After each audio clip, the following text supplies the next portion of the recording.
Hey guys, welcome back to the Kool-Aid Podcast. Welcome back to episode 32. On today's episode, we're going to be previewing the Valencia game tomorrow. Let me introduce my co-host, Alex. Hey guys, how's it going? So Alex, looking over the performance against Bayern Munich the past couple of days, it was a very tough defeat to swallow. The fallout from that game. We have to bounce back. We have to bounce back in La Liga because the season isn't over yet. We still have a lot to play for. The La Liga is just starting, and well, what are your expectations for tomorrow's game? Knowing that we're going to be playing away from home, and we just suffered that 3-0 loss in the Camp Nou against Bayern. Well, I mean, of course, it's gonna be a difficult fixture. Regardless, what our form is. Valencia is a solid team, and it's one of the best teams in the league, right? So it's always a team you gotta go with caution. You can't just you know underestimate them because they are a solid side, and I know we do have a feeling of defeat, because of what happened with Bayern. And I know the team feels defeated, so do the fans, but now is not the time to stop. Unfortunately, there's no more Champions League, but we still have the league, which is very important. And these are the games you gotta win, right? These are the games where you gotta come off with the 3 points and keep on the good form. And I understand it's difficult, but you got to start a winning streak somewhere, right? Yeah, So I think, although it should be a hard match because it's not just any team, it's Valencia. I think the team is and should be prepared mentally for it. no, yeah, the team should bounce back for tomorrow's game. Um, Valencia are currently ninth so far in La Liga. They have their only one win in the last 5 games. What Barcelona have to do right now is completely forget about the Bayern game, completely forget about the elimination in the Champions League, and just go for it. Because we're still only 3 points behind Real Madrid, and we need to put in convincing performances to build up that momentum and that winning streak, as you mentioned, because it's going to be vital. Because the season is still ongoing. Just because we're out of the Champions League doesn't mean the season is over. The season is still ongoing, and because of that, I want Xavi to be bold tomorrow. Looking at the changes that we can make to the lineup, I want Xavi to be dynamic in his lineup. I don't want Xavi for example, to play Sergio Busquets, who it puts that like slow. It gives a message of like we're doing the same. We're not changing anything to change the dynamic of the team. So I want Xavi to go strong. I want him to start balling in defense. He played an amazing game against Bayern. I want him to start Eric Garcia. He so far he hasn't been the best, but it's best to start a natural center back and put Marcus Alonso, who in the Bayern game didn't fill himself with glory alongside Jules Koundé. I think Jules Koundé should start, and then since we have no other option, we should go for Hector Bellerin in that right back spot. In midfield, I think Busquets should be dropped to the bench. I don't believe he should be starting. I believe it should be Pedri, Frankie De Jong, and Gavi. I think we should put De Jong in that pivot role, allow him to shine, and move Pedri back into like the interior of the pitch, in the center of the pitch, because that's where we want our best player to have a lot of the ball. We don't want him out on the wing. And up top, I want to see some change. I want to see some change. Dembele didn't play that great of a game against Bayern. It was one of those nights where he basically plays like Russian roulette to see which Dembele shows up, the world class Dembele or the inconsistent Dembele. So I would like to see either Rafinha get a start or Ferran Torres. Ferran Torres has been brilliant so far in the minutes that he's had. Lewandowski in the middle, and I would like to see Ansu Fati start.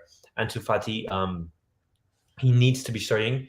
I believe it's time for him to get a start. He should be getting more minutes under his belt, and we should be seeing more. So that's my lineup for tomorrow's game. Valencia is a very difficult team, and especially away from home. Away from home, it's a very difficult stadium to win. But I trust his team to bounce back.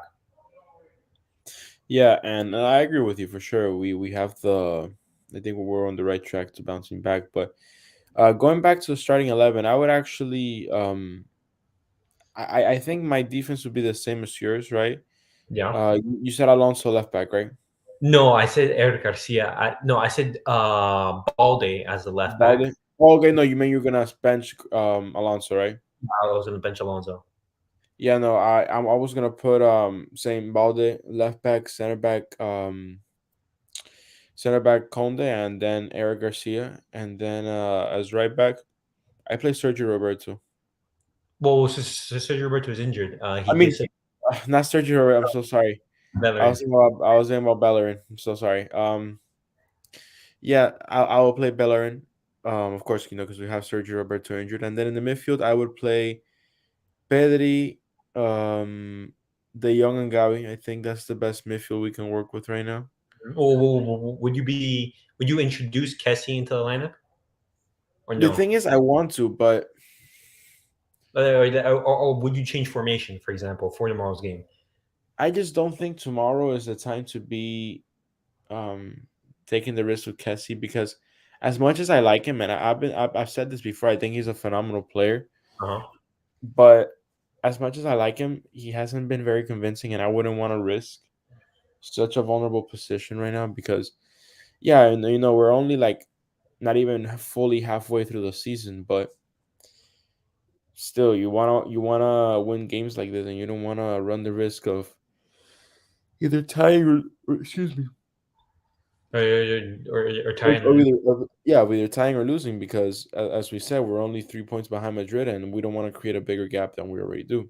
No, yeah, because as you said, tomorrow, like we need to win the game. We need to bounce back because we don't want to make the gap larger between us and Real Madrid. We're only 3 points behind.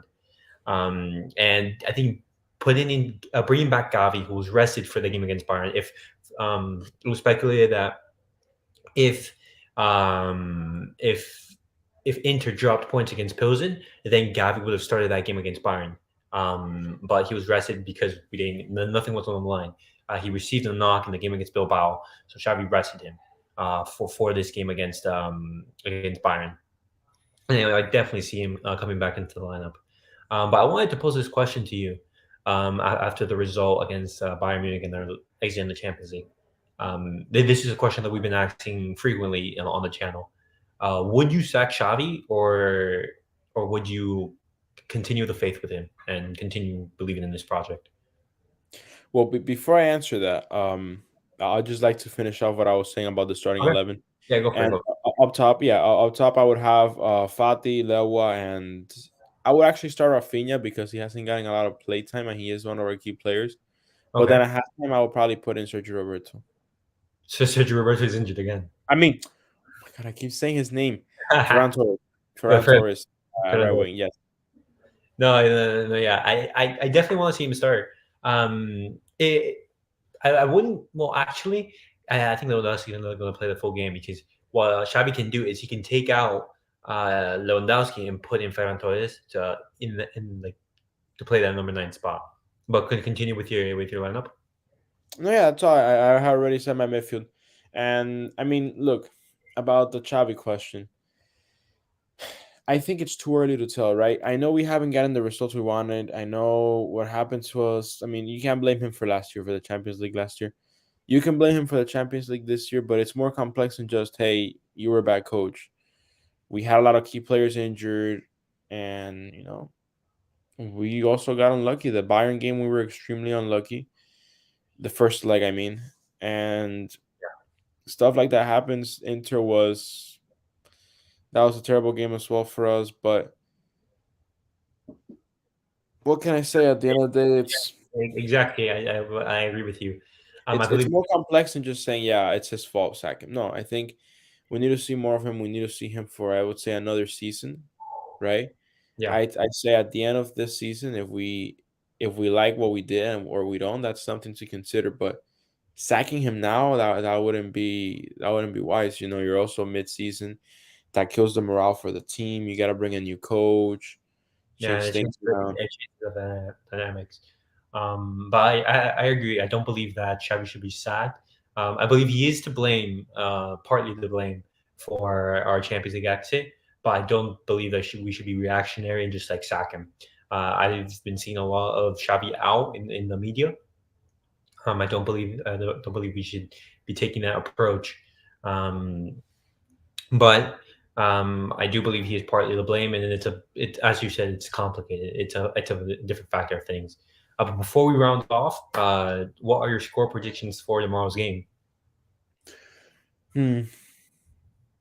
I'm gonna go and say 3-0 us. 3-0 us. Okay, Just okay, because Valencia is coming off very bad form. okay, okay.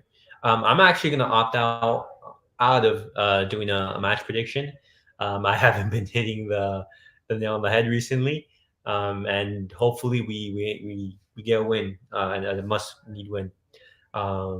But guys, that was it for our Valencia preview. Hopefully, we come back tomorrow with a more positive video.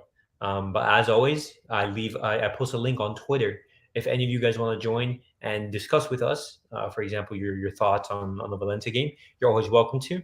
As always, like, subscribe, and comment, and we'll see you guys all on tomorrow's episode for the post match.